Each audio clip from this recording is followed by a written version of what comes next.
చాలా సున్నితంగా ఆయన మనల్ని అబ్జర్వ్ చేస్తాడు. చాలా చాలా పరిశీలనాత్మకంగా మనతో ఉంటాడు. మన సొంత వాళ్ళు కూడా అంత పరిశీలనాత్మకంగా మనతో ఉండరు. మనం మాట్లాడితే వాళ్ళకి మ్యాటర్ అర్థమైద్ది, మనం మాట్లాడకపోయినా దేవుడికి అర్థమైద్ది. మనం ముభావంగా కూర్చుంటాం, ఇక ఇల్లు మొత్తం గుల్లైపోతుంటారు. ఏందట్టున్నా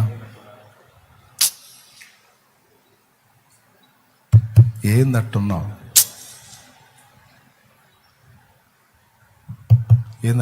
అందరూ అదే అడుగుతారు. యేసయ్య ఎప్పుడన్నట్టు అడిగాడా? నువ్వు ఎందుకు అలా ఉన్నావో నీ హృదయంలో నువ్వేమనుకుంటున్నావు అని తెలుసు. అదే మీ ఇంట్లో ఏం లేదు, ఇంటికి పోయినా కొంచెం మౌనంగా ఉండి చూడు. ఇంటికి పోయినాక సిస్టర్, ఇంటికి పోయినాక మౌనంగా ఉండి, ఏం మాట్లాడకుండా, ఎవరితో మాట్లాడకుండా మౌనంగా బిగుసుకొని ఉండు. ఇంట్లో ఏమంటావు తెలుసా? ఏమైంది? వాళ్ళకి తెలియదు ఏమైందో. పోయేటప్పుడు బాగానే పోయావుగా, ఏంది వచ్చేటప్పుడు ఏంది బిగ తీసుకుపోయి ఇచ్చావు? ఏం చెప్పాడింది అంటారా? వాళ్ళకి అర్థం కాదు నువ్వు ఎందుకు అట్టున్నావు. నేను చెప్పింది నిజంగా జరగకపోతే అప్పుడు అడుగు, అప్పుడు పిచ్చ నవ్వొచ్చింది నీకు. కానీ యేసయ్య ఏంది అట్టున్నావు, ఎందుకు అట్టున్నావు అనడు. ఆయన నీ హృదయాన్ని ఎరిగినవాడు, ఆయన జ్ఞానం గల తండ్రి. నేను ఎరుగున్నాడు, నీ హృదయ వేదన ఎరుగున్నాడు, దాని ఆ సమస్యకు పరిష్కారం ఏంటో కూడా ఎరిగే ఉన్నాడు. అబ్బా, ఈ వాస్తవాలు మాట్లాడుకుంటే ఎంత హాయిగా ఉందో. దేవునికి స్తోత్రం. నిజమండి. మూడో విషయం చెప్తున్నాను, ఆయన జ్ఞానము గల తండ్రి. బుద్ధియు జ్ఞానము సంపదలన్నీ గుప్తమయ్యున్నవి నీ యందే. ఆయన జ్ఞానం గల తండ్రి. సమస్యకు పరిష్కారం నీకు తెలియకపోవచ్చు, ఒక్క దారి కూడా లేకుండా అన్ని దారులు మూసుకుపోయి ఉండొచ్చు. కానీ నీకు ఒక రహస్యం చెప్తాను, ఏంటో తెలుసా? నీకు ఒక్క దారి కూడా లేని సమయంలో దేవుడు నిన్ను బయటికి తేవటానికి 1000 దారులు ఉన్నాయి. యేసు నామములో హల్లెలూయా. దేవుడు నిన్ను విడిపించడానికి, వెలుపలికి తేవడానికి దేవునికి 1000 దారులు ఉన్నాయి. దీన్ని నీవు నమ్మాలి. సమస్యను డీల్ చేయటం నా కష్టం, కానీ నా తండ్రి కష్టమా? ఆయన చూసుకుంటాడులే అని నువ్వు విడవకపోతే ఆయన పట్టుకోలేడు. శామ్, కాస్త ఈ బైబిల్ చదువయ్యా,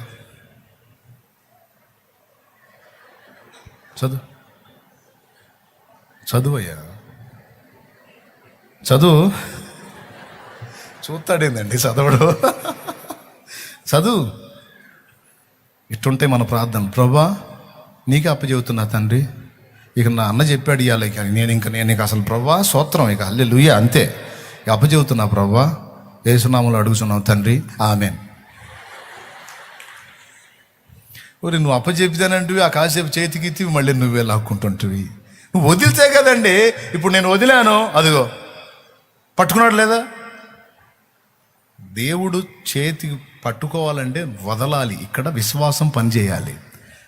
నువ్వు వదులు, నువ్వు ఫ్రీగా ఉండు.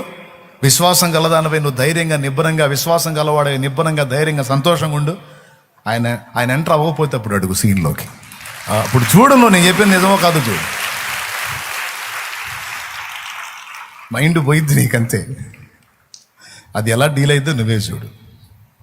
3, 4వది, ఆయన బలవంతుడని నమ్ము, ఆయన శక్తివంతుడని నమ్ము.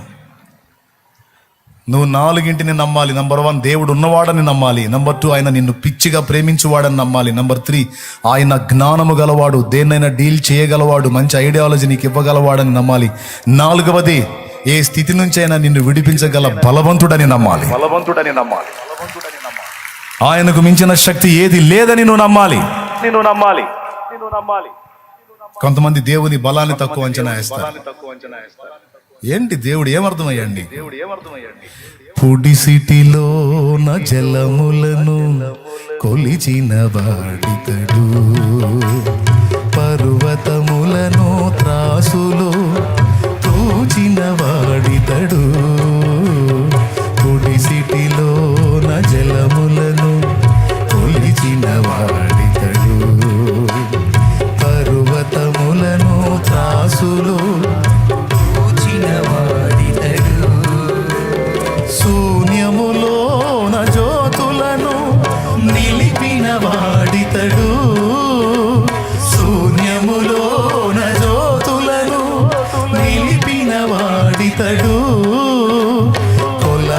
పాత్రలోన భూమిని కొలిచి పోసిన వాడితడు. కొల పాత్రలోన భూమిని కొలిచి పోసిన వాడితడు. జగతి పునాదులు వేయబడక ముందే భూమి ఆకాశము చేయబడక ముందే ఉన్న దేవుడు ఆది సంభూతుడు. ఉన్న దేవుడు ఆది సంభూతుడు. నా దేవుని జ్ఞానాన్ని గురించి మాట్లాడాలంటే నాకు ఇష్టం. నా దేవుని బలం గురించి మాట్లాడాలంటే నాకు ఇష్టం. నా దేవుని ప్రేమ గురించి మాట్లాడాలంటే నాకు ఇష్టం. నా దేవుని ఔన్నత్యాన్ని గురించి మాట్లాడాలంటే నాకు ఇష్టం ఇష్టం ఇష్టం ఇష్టం నాకు చాలా ఇష్టం అదే. ఎందుకంటే అవన్నీ వాస్తవాలు. ఆయన బలవంతుడు. ఎంత బలవంతుడు!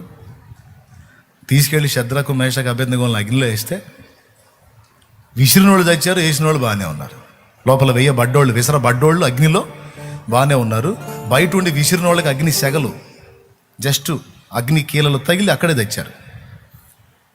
అప్పుడు మరి ఒడ్డునున్నోళ్ళు అగ్ని కీలలు తగిలి తెచ్చిన వాళ్ళు ఉంటే మరి లోపల పడ్డోళ్ళు మరి ఇంకా దారుణంగా బూడిది కావాలిగా.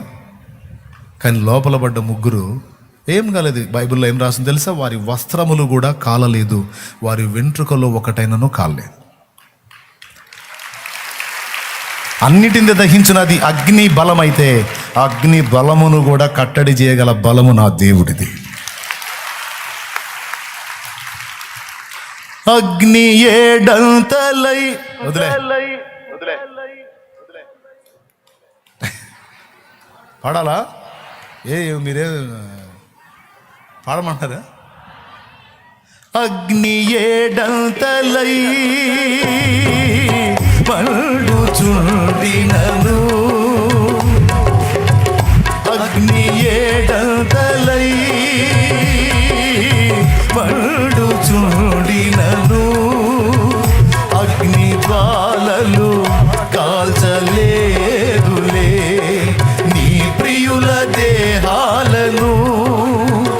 అగ్ని బలము చల్లారెనే, శత్రు సమూహము అల్లాడినే. అగ్ని బలము చల్లారినే, శత్రు సమూహము అల్లాడినే. నేను నీ స్వాస్థ్యమే, నీవు నా సొంతమే. నా స్తోత్ర బలులన్నీ నీకేనయ్యా. నేను నీ స్వాస్థ్యమే, నీవు నా సొంతమండి. నా స్తోత్ర బలులన్నీ నీకేనయ్యా. నా హృదయాల కొలువైన యేసయ్యా. నానువనువు నిన్నే ప్రస్తుతించెనే కీర్తనీయుడా.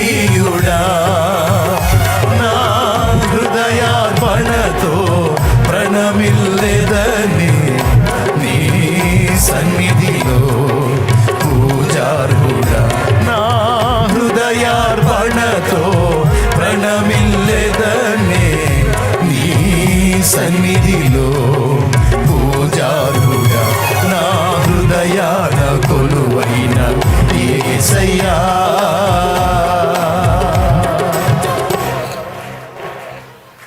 దేవునికి స్తోత్రం. మరి చెప్పండి, అగ్ని బలం గొప్పదా, దేవుని బలం గొప్పదా? సింహాల బలం గొప్పదా, యేసయ్య బలం గొప్పదా?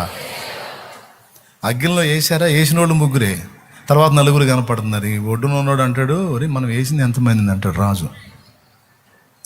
మనం వేసింది ముగ్గురిని సార్, పేర్లు రా, శద్రకు మేషకు అబేద్నెగో కదా. మరి ఏందిరా నాకు నలుగురు కనపడుతున్నారు. వాళ్ళు ఏందిరా తిరుగుతూ ఉన్నారు, ఏందిరా బూడిది కాలేదేంది?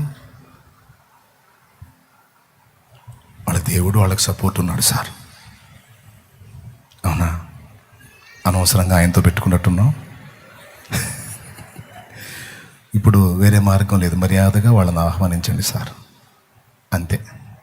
శద్రకు మేషకు అబేద్నెగో అను వారలారా, జీవము గల దేవుని సేవకులారా, రాండి. నేను కానీ లోపల ఉన్నట్టయితే, నేను కానీ ఆడున్నట్టయితే మీరే రాండి మహారాజా అనేవాడు. మీరే రాండి మహారాజా, వాడు లోపలికి సత్తాడు, బూడిదైపోతాడు. రండి, బయటికి రండి అని రమ్మని పిలిచాడు. నా దేవుడి బలం నీకు తెలియదు. ఎంత గొప్ప బలమో ఆ బలం. అసలు నేను ఇక్కడ నిలబడి మాట్లాడుతున్నానంటేనే ఇది ఆయన బలం. చంచల మనస్కులను జ్ఞానవంతులుగా తీర్చిదిద్దగల బలం నా దేవుడిదే. చెవిటోడు థామస్ ఆల్వా ఎడిసన్, వినపడదు. నీ చెవిటి కొడుకు చెప్పలేక సత్తన్నావు, నువ్వే చెప్పుకో చదువు అని ఇంటికి పంపించారు. ప్రార్థన చేసింది, తల్లి నేర్పుకుంది, పెద్దవాడయ్యాడు. తల్లి చెప్పింది. స్కూల్ మొత్తం పిచ్చోడు అన్నారు, స్కూల్ మొత్తం వెర్రోడు అన్నారు, మొద్దోడు అన్నారు. కానీ వాళ్ళమ్మ దేవుని బట్టి ఏమని తెలుసా, నువ్వు మేధావివి అంది. దేన్ని బట్టి అందో తెలుసా, పిచ్చి వాళ్ళని కూడా, బలహీనులను కూడా గొప్పవారినిగా చేయగలవాడు నా దేవుడు. మూడు బారిన జీవితాలను చిగురింపజేసే దేవుడు నా దేవుడు. మారా చేదైన అనుభవాలని మధురమైన అనుభవాలుగా మార్చగలవాడు నా దేవుడు. అలాంటి దేవుని భక్తురాలైన నేను నా బిడ్డని వాళ్ళన్నట్టు పిచ్చోడు, వెర్రోడు, సోదోడు, బలహీనుడు, పాపిష్టోడు అట్టంటాడు నేనెందుకంటానో. వాడు ప్రస్తుతం ఇలా ఉంటే ఉండొచ్చు, కానీ భవిష్యత్తులో వాడు ప్రపంచం మొత్తాన్ని వెలిగించి ఒక వెలుగవుతాడు. నా దేవుడు వాడిని అలా చేస్తాడో, నా కూతురుని అలా చేస్తాడు, నా కొడుకుని అలా చేస్తాడు.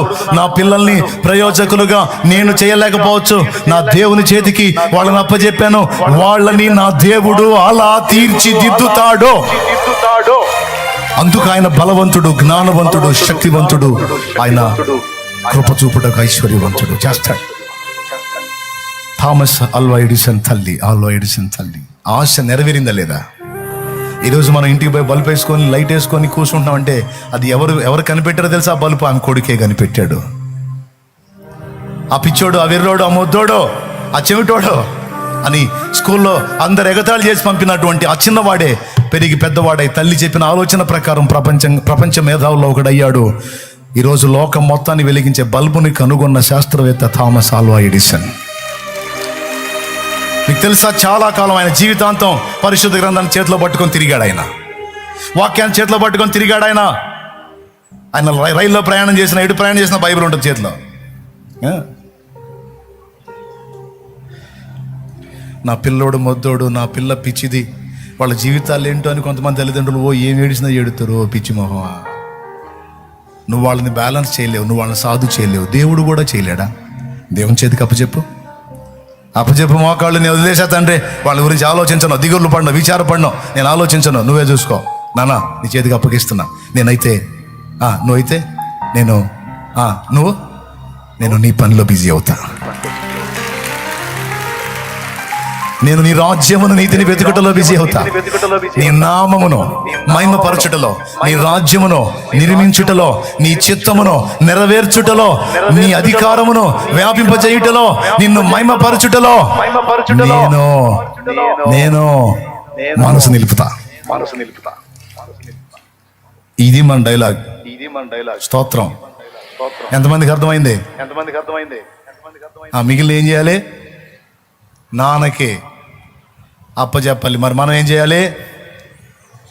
నాన్న నామమును ప్రచురపరచాలి, నాన్న రాజ్యమును విస్తరింపజేయాలి, నాన్న చిత్తమును నెరవేర్చాలి, నాన్నను మహిమ. నువ్వు వాటి మీద దృష్టి పెట్టు. నిజంగా నేను చెప్పినట్టు చెయ్యి. నువ్వు ఆయన నామాన్ని ఎలా మహిమపరచాలి అనేది ఆలోచించు. ఆయన రాజ్యాన్ని ఎలా కట్టాలి, ఇంకా 4 ప్రాంతాలకి సువార్తను ఎలా వ్యాపింపజేయాలి, ఒక మిషనరీ లాగా నేను ఏ ప్రాంతానికి వెళ్ళి దేవుని ప్రచురపరచాలి, 4 ఆత్మల్ని ఎలా క్రీస్తు కొరకు సంపాదించాలి, 4 జీవితాలను ఎలా కట్టాలి, సమాజంలో 10 మందిని ఎలా బాగు చేయాలి, వాళ్ళ బ్రతుకులను ఎలా చక్కదిద్దాలి, వాళ్ళ కోసం నేను ఏం త్యాగం చేయాలి, వాళ్ళ కోసం ప్రార్థించుట, ప్రకటించుట, పరిచర్య చేయుట, ప్రేమ చూపుట, ఆ పని యందు దృష్టి శ్రద్ధ నీవు నిలపగలిగితే, నేను చెప్తున్నా, ఈరోజు నువ్వు అధోస్థితిలో ఉండొచ్చు, నీ పిల్లలు అధోస్థితిలో ఉండొచ్చు, కానీ ప్రభునందు నీ ప్రయాస వ్యర్థం కాదు. ఒకరోజు వచ్చింది, ఆయన నిన్ను లేవనెత్తుతాడు, నీ పిల్లల తలలు కూడా పైకెత్తుతాడు. ఆయన నిన్ను ఆశీర్వదిస్తాడు. ఇంకా స్పష్టంగా నీకు పుట్టిన వారిని కూడా ఆయన ఆశీర్వదిస్తాడు. ఆమేన్. నా చెల్లి, నా తమ్ముడు, నా అన్న, అక్క, గుర్తుపెట్టుకోండి, మీరు ఎవరి చేతిలో ఉన్నారు? ఎవరి చేతి కింద ఉన్నారు? మా నాన్నను, మా నాన్న చేతి కింద ఉన్నాను. అది నువ్వు చూడాల్సింది. నాన్న చెప్పిన పనులు చూడటమే నువ్వు. నీ పనులన్నీ ఆయన చూసుకుంటాడు. ఎంతమందికి విశ్వాసం ఉంది? నేనైతే ఇంకా అదే మైండ్లోకి వెళ్ళా. ఇప్పుడైనా సరే ఖాళీ దొరికిందనుకో, ఆయనతో మాట్లాడుకోవాలని ఆశపడతా. ఏకాంతంగా పోయి కూర్చొని ఆయనతో మాట్లాడతాను. ఏదో ప్రార్థన అంటే అది ఇబ్బందిగా అనిపించేది, కానీ మా నాన్నతో మాట్లాడుకోవడానికి ఏమై రాగం, ఎప్పుడెప్పుడు వచ్చిందా టైం అని పరిగెత్తుతా. ప్రార్థన అంటే అదొక ఆచారం అనుకుంటావేమో. ప్రార్థన అంటే నాన్నతో మాట్లాడే విధానం. నాన్న దగ్గరికి వెళ్ళి మాట్లాడుకోవటం ఎంత ఇష్టం. మాట్లాడాలి. వెళ్ళి కూడా ఏం అడగాలి తెలుసా? నానా అప్పులు అనకూడదు, నానా తెప్పలు అనకూడదు, నానా ఆత్మలు అనాలి. నానా నీ నామం మహింపరచబడాలి, నానా నానా నీ అధికారం అంతటా వ్యాపించాలి, నానా నానా నీ రాజ్యం విస్తరించాలి, నానా నేను అది చూడాలి. ప్రజలంతా అజ్ఞాన అంధకారంలో ఉన్నారు, నానా నీ రాజ్యం కిందికి రావాలి, నానా.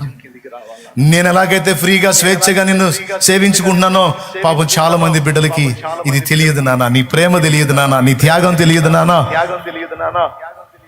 వాళ్ళ దగ్గరికి నన్ను పంపించు, నాకంటే ముందు నువ్వు ఉండు.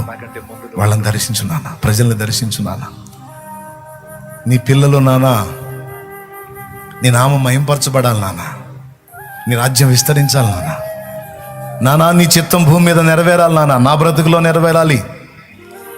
మిషనరీలు, సేవకులు నాన్న అనేక ప్రాంతాలకు వెళ్ళారు. వాళ్ళని నువ్వు కాపాడాలి నాన్న, వాళ్ళని వాడుకోవాలి నాన్న. వాళ్ళ సాక్ష్యాలు కాపాడాలి, వాళ్ళ ప్రాణాలు కాపాడాలి, వాళ్ళ కుటుంబాలను కాపాడాలి. వాళ్ళకి ఫీడింగ్ ఇవ్వు నాన్న. సేవకులు మా తండ్రి సన్నిధి నుంచి కూడా చాలా మంది దైవజనులు ఆయా ప్రాంతాలకు వెళ్ళారు. వాళ్ళ ఆరోగ్యాలు కాపాడు, వాళ్ళకి ఆయుష్నివ్వు, వాళ్ళకి ఆహారం పెట్టు, వాళ్ళ సాక్ష్యాన్ని కాపాడు, క్యారెక్టర్స్ ని కాపాడినానా. ప్రతి ఒక్కడో ఒక అగ్ని కిరటమై లేవాలి. ఆయా ప్రాంతాలన్నింటినీ కూడా దహించేవాడు కావాలి, అనేక ప్రాంతాలని కదిలించేవాడు కావాలి, ఉజ్జీవకర్తలు కావాలి. మా సేవకులను బలపరచునానా, పరిచర్యలను విస్తరింపజేయనానా, సంఘములను విస్తరింపజేయనానా. నీ దయతో, నీ కృపతో 200 ప్రాంతాలకు వ్యాపించింది. ఇంకా విస్తరించాలి నానా, ఇంకా విస్తరించాలి, ఇంకా వ్యాపించాలి. అనేక ప్రాంతాలకు సేవకులు లేవాలి నానా. ఇప్పటికీ అనేక ప్రాంతాల్లో అనేక రకాల సంఘాలు సేవ చేస్తున్నాయి. చిటికేస్తే చాలా ఒక అద్భుతం జరిగిద్ది, ఆయన తీసేస్తాడు. చిటికేస్తే చాలా ఒక అద్భుతం జరిగిద్ది, ఆయన తీసేస్తాడు. కోటి నీకు గొప్ప, దేవుడికి గొప్ప కాదు. 70 లక్షలు నీకు గొప్ప, దేవుడికి గొప్ప కాదు. 70 కోట్లైనా నీకు గొప్ప, అది ఆయన గొప్ప కాదు. డీల్ చేసే దారి నీకు లేకపోతే దేవుడికి లేదైంది. 1000 దారులు ఉన్నాయి. నీకెందుకు? వదిలేయమన్నాడు, వదిలేను అంటే వదిలేస్తే అట్ట అన్నయ్య, లేకపోతే వదిలేయకుండా పట్టుకొని మెంటలెక్కి సావు. అట్టట్లే అన్నయ్య. మరి నేను అదేగా చెబుతుంది తెలుగులో. నిజంగా ఆయన నమ్మితే, నిజంగా విశ్వాసం ఉంటే వదిలే. నేను చెప్పినట్టు ప్రశాంతంగా పాటలు పాడి ఆయన మహింపరచుకో, స్తుతి చెప్పుకో, కృతజ్ఞతలు చెప్పుకో. నన్ను విడిపించినందుకు నీకు థ్యాంక్స్ డాడీ అని చెప్పు, అంతే.